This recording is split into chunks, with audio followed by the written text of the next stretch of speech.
గొడవ పెట్టాలని చూస్తావు? మా మధ్య ఏదో చిన్న ఇష్యూ వచ్చింది, అది మేము సాల్వ్ చేసుకోగలం. నీ దగ్గరికి ఏం వచ్చి నేను ఇష్యూ వచ్చింది మా ఇద్దరికి మేనేజ్ చేయి, రాజీ కుదుర్చు అని నేను చెప్పలేదు కదా మమ్మీ. ఎందుకు నువ్వు మా ఇద్దరి మధ్యలో ఇంటర్ఫియర్ అవుతున్నావు? అయినా మేమేమన్నా ఉంటే మేము చూసుకుంటాం మమ్మీ. మా ఇద్దరికి తీరని సమస్య వస్తే నీ దగ్గరికి వస్తాను. అప్పటి వరకు నా విషయంలో నువ్వు కలగ చేసుకుని నాకు రవికి మరింత దూరం పెంచొద్దు. దయచేసి అర్థం చేసుకో. మీ కూతురు సంతోషంగా ఉండాలి అంటే మాత్రం ఎలా చేయి మమ్మీ. దయచేసి నా విషయంలో కలగ చేసుకోవద్దు. రవిని ఏమన్నా కానీ నేను అస్సలు ఊరుకోను అని చెప్పి గట్టిగానే చెప్తుంది. చెప్పేసరికి ఇంకా శృతి తల్లైతే అక్కడి నుంచి బయటకు వచ్చేస్తుంది. బయటకు వచ్చేసి వాడికి చెప్పలేకపోతున్నాం, దీనికి చెప్పలేకపోతున్నాం. అయినా సత్యం కొడుకులే ఇంతేమో పొగర పట్టేసి ఉంటారు. ఈ బాలుగాడు అంతే, ఈ రవిగాడు కూడా అంతే అని విసుక్కుంటూనే అక్కడి నుంచి బయటకు వచ్చేసరికి శృతి తల్లి శోభకైతే తన ఫ్రెండ్ ఫోన్ చేస్తుంది. ఎక్కడున్నావే అని చెప్పాను కానీ, ఏంటే చాలా చిరాకులా ఉన్నాను అని చెప్పాను కానీ, సరే నీ హెడ్ వెయిట్ని తగ్గించే పార్లర్కి వెళ్దాం రా అని చెప్పాను కానీ, ఎక్కడికి?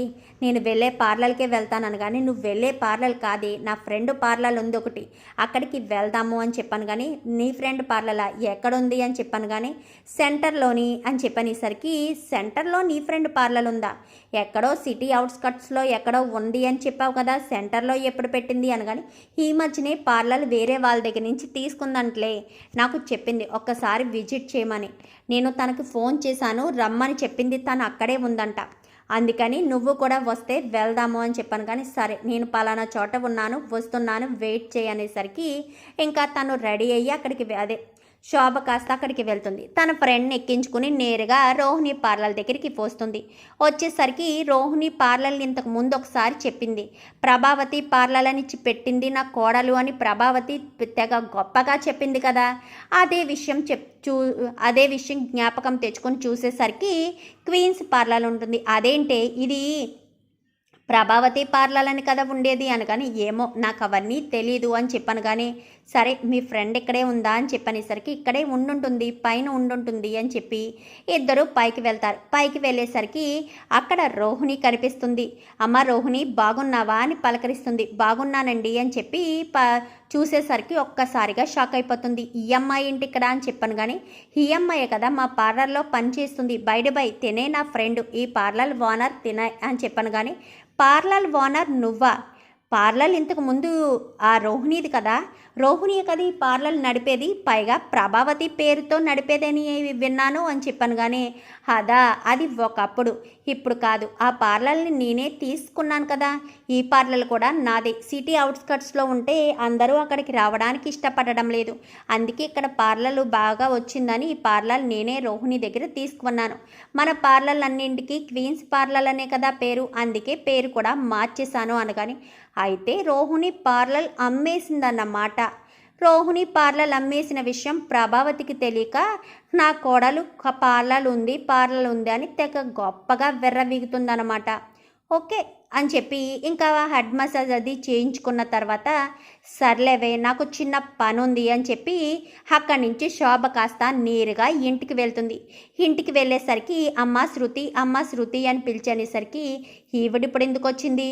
ఏంటి శృతి మీ మమ్మీ ఇంటికి ఎందుకు వచ్చారు అనగాని, నాకు తెలియదు రవి, ఆల్రెడీ స్టూడియో దగ్గరికి వస్తే గట్టిగానే వార్నింగ్ ఇచ్చాను మా ఇద్దరి మధ్యలోకి రావద్దని, మరి ఇక్కడికి ఎందుకు వచ్చిందో అనగాని, మళ్ళీ ఏం గొడవ పెట్టడానికి వచ్చిందో అనగాని, నువ్వు కామ్గా ఉండు రవి, నేను చూసుకుంటాను కదా అని చెప్పి అనేసరికి, ఏంటి మమ్మీ ఎక్కడికి వచ్చావేంటి? నీకు మా ఇద్దరి మధ్యలో గొడవకు రావద్దు అని చెప్పాను కదా అని చెప్పాను కానీ, నేను వచ్చింది మీతో మాట్లాడడానికి కాదు, ప్రభావతితో మాట్లాడడానికి అనగానే, నాతో ఏం మాట్లాడుతుంది ఇవిడి? సరే రండి కూర్చోండి, మీనా వెళ్ళి కాఫీ తీసుకురా అనగానే, సరే అత్తయ్య అని మీనా కాస్త లోపలికి వెళ్ళి కాఫీ తీసుకొస్తుంది. మీనా కూడా ఇంటి పనులు చేస్తుందా అనగానే, ఎందుకు చేయదు మమ్మీ, ఒక పక్క పూల కొట్టు చూసుకుంటూనే ఇంటి పనులు చేస్తుంది. మీనాకు చాలా ఓపిక.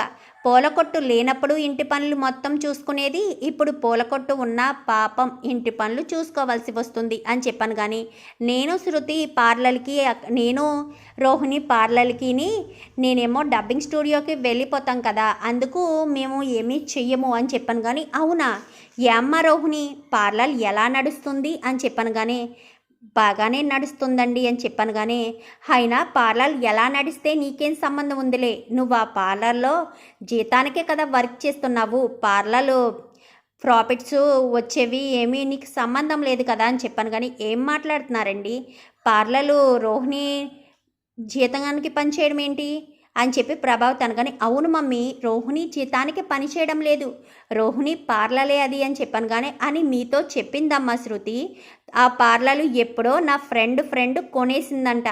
ఇప్పుడు ఆ పార్లర్ పేరేంటో చెప్పనా, క్వీన్స్ పార్లర్. ఒకప్పుడు ప్రభావతి పార్లర్గా ఉన్న ఆ పార్లరే ఇప్పుడు క్వీన్స్ పార్లర్గా మారిపోయింది అని చెప్పనేసరికి ఒక్కసారిగా షాక్ అవుతుంది ప్రభావతి. అయితే ఏం మాట్లాడుతున్నారు మీరు, దేన్ని చూసి దేన్ని అనుకున్నారో అని చెప్పాను. కానీ నాకేం అవసరం దేన్ని చూసి దేన్ని అనుకోవడమో, శృతి నువ్వు చెప్పావు కదా అక్కడ ఉన్నది రోహిణి పార్లరేనని అని చెప్పాను. కానీ అవును మమ్మీ, ఆ సెంటర్లో ఒకటే పార్లర్ ఉంది, ఆ పార్లరే రోహిణిది అని చెప్పాను. కానీ ఆ పార్లర్ రోహిణిది కాదు, మా ఫ్రెండ్ది అని చెప్పనేసరికి నమ్మశక్యంగా అనిపించడం లేదు. ఒక్క నిమిషం ఉండు మమ్మీ, గూగుల్లో సెర్చ్ చేస్తాను అని చెప్పి గూగుల్లో సెర్చ్ చేసి చూసేసరికి అవును, రోహిణి పార్లర్ లేదా ఆంటీ, రోహిణి పార్లర్ని కాస్త క్వీన్స్ పార్లర్గా మార్చేశారు, ప్రభావతి పేరు లేదు, ఇప్పుడు క్వీన్స్ పార్లర్ అని ఉంది అని చెప్పాను. కానీ సర్లే రవి, నీ రెస్టారెంట్కి వచ్చి నీతో తప్పుగా మాట్లాడినందుకు ఏమీ అనుకోకు బాబు, మీ ఇద్దరి మధ్యలో నేను కలక చేసుకోను, ఏదైనా సమస్య వస్తే మీరు తీర్చుకోండి అని చెప్పి వెళ్ళిపోతుంది. వెళ్ళిపోవడంతో రోహిణి కూడా అక్కడి నుంచి వెళ్ళబోయేసరికి ఆగు రోహిణి అని చెప్పి గట్టిగా కేక వేస్తుంది ప్రభావతి. ఏంటత్తయ్య అని చెప్పాను. కానీ నువ్వు ఆవిడ చెప్పింది నిజమేనా, నిజంగానే నువ్వు పార్లర్ అక్కడి నుంచి అమ్మేసావా అని చెప్పాను. కానీ అది ఆంటీ అని చెప్పాను. కానీ చెప్పు రోహిణి, పార్లర్ అమ్మేసావా లేదా అని చెప్పాను. కానీ అమ్మేశాను ఆంటీ అని చెప్పనేసరికి నువ్వు ఏమనుకుంటున్నావు అసలు, ఇంటి కాగితాలు తాకట్టు పెట్టి మరీ నేను పార్లర్ పెట్టిస్తే నీకు ఇంట్లో వాళ్ళందరితో మాటలు పడి, ముఖ్యంగా బాలుగాడు ఎన్ని మాటలన్నాడు, మరి అలాంటి తప్పుడు ఆ పార్లర్ అమ్మేయవలసిన అవసరం ఏంటి రోహిణి, అసలు పార్లర్ అమ్మేసిన విషయం నాకెందుకు చెప్పలేదు, బాలు కారు అమ్మేస్తేనే నిలదీసావు కదా రోహిణి, మరి నువ్వు పార్లర్ అమ్మేసిన విషయం చెప్పాలి కదా ఆంటీకి, ఇల్లు తాకట్టు పెట్టే కదా పార్లర్ పెట్టించారు నీతోని ఆంటీ, మరి అలాంటి తప్పుడు నువ్వు పార్లర్ అమ్మేసిన విషయం ఆంటీకి తెలియాలి కదా, బాలు ఒక కారు అమ్మేసిన ఆటో కొనుక్కొని తను వర్క్ చేస్తున్నాడు, నువ్వు ఆ పార్లర్లో జీతానికి పనిచేస్తున్నావా, ఇన్ని రోజులు పార్లర్ నీదే అనుకున్నాను, నువ్వు అక్కడ జీతానికి పనిచేస్తున్నావని మా మమ్మీ వస్తేనే కానీ తెలియదు, ఏంటో ఆంటీ రోహిణి కూడా మీకు అబద్ధం చెప్తుందన్నమాట, పార్లర్ అమ్మేసిందన్న విషయం మీకు ఇప్పటి వరకు తెలియదు, నా కోడలు అని నెత్తినెక్కించుకుంటారు కదా ఆంటీ, పార్లర్ అమ్మేసిన విషయం మీకు చెప్పకుండా చేయడం ఏంటో అని చెప్పి శృతి అనేసరికి చెప్పు రోహిణి, పార్లర్ అమ్మేసావా, ఎందుకు అమ్మేసావు పార్లర్ అమ్మేసిన విషయం నాకెందుకు చెప్పలేదు అంటే నాకు చెప్పే అవసరం లేదనా, నాకు చెప్పవలసిన పని లేదనా అని చెప్పనేసరికి అది కాదంటీ అని చెప్పాను. కానీ చెప్పు రోహిణి, పార్లర్ అమ్మేయడానికి కారణం ఏంటి, వాడు కారు అమ్మేసుకున్న ఆటో అద్దెకి తీసుకుని నడుపుకుంటున్నాడు, నువ్వు 10 లక్షలు పెట్టి మరీ తీసుకున్న పార్లర్ని అమ్మేయడం ఏంటి, అమ్మేసిన తర్వాత డబ్బులు ఏం చేసావు చెప్పు రోహిణి అంటూ నిలదీసేసరికి చెప్పు రోహిణి, ఈ విషయం ఎప్పుడో బాలుకి తెలుసు, నెల రోజుల క్రితమే ఈ విషయం తెలిసినా వాడు నోరు మెదపలేదు, ఎందుకంటే నేను చెప్పానని, నా మాటకు వాడు అంత విలువనిస్తాడు, మరి మీ అత్తగారి మాట అంటే నీకు విలువ లేదా, మీ అత్తగారే కదా మాకెవ్వరికీ చెప్పకుండా దాచిపెట్టి గుట్టు రట్టు చేయకుండా మరి నీతో పార్లర్ పెట్టించింది, మరి పార్లర్ పెట్టించిన మీ అత్తగారికే పార్లర్ అమ్మేసిన విషయం చెప్పే పని లేదా, అసలు నువ్వు ఎందుకు పార్లర్ అమ్మేశావు, పార్లర్ అమ్మేయవలసిన అవసరం ఏముంది అని చెప్పి ఇంకా సత్యం కూడా అనేసరికి ఇంకా రోహిణి కాస్త ఏం మాట్లాడాలో అర్థం కాక అలా సైలెంట్గా ఉండిపోతుంది. మరి ఇప్పుడు రోహిణి ఏం సమాధానం చెప్తుంది, పార్లర్ అమ్మేయడానికి అసలు రీజను ఆ 17 లక్షలు ఇంటి కాగితాలు విడిపించడానికని చెప్తుందా, లేక ఏం చెప్పకుండా సైలెంట్గా ఊరుకుంటుందా? చూద్దాం మరి రాబోయే ఎపిసోడ్స్లో ఏం జరుగుతుందో. వీడియో నచ్చితే లైక్ చేయండి, ఛానల్ని సబ్స్క్రైబ్ చేసుకోండి, పక్కనే ఉన్న బెల్ సింబల్లో ఆల్ పై క్లిక్ చేయండి. Thank you for watching.